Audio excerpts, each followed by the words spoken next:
Assalomu alaykum obunachilarim. Bugun men yana sizlarga issiqqina tandir pichak pishirib bermoqchiman.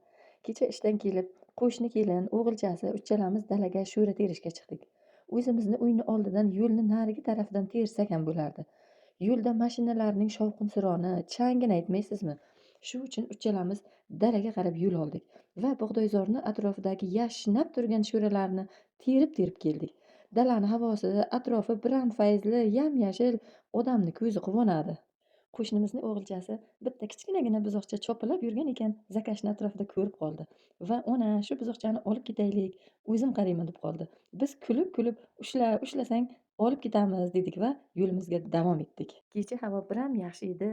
Bugun ertalabdan havo bulut bo'lib, obeddan keyin tinmay yomg'ir yog'ayotibdi. Sho'rani kecha terib kelganim yaxshi bo'lgan ekan, chunki bugun borolmasdik. Ishdan kelib tandir pichakka o'rnalab ketdim. Stolimni ustini tozalab, artib, hamma joyini sarishtasini olib, yana ishimni davom ettiraverdim. Men sho'ra pichakni ko'pincha non qilganimda nonni xamiridan olib qilardim. Qaysi kuni tumanimizda Qalqonota degan joyiga borganimizda tandir pichak yedik. Shunaqangi mazali ekan, o'zimni ko'nglimga tugib qo'ydim va men ham patirchali pichak qildim. Xamir qorib, xamirimni yozganimdan keyin jir surtdim va ko'katga sariyog' solib, tandirga pichagimni yopdim.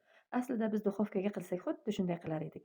Bu yog'i peshonamdan deb, nechta qolsa shunchani yeymiz deb patirchali pichagimni tandirga yopdim. Baxtimga birorta ham pichagim tushmadi.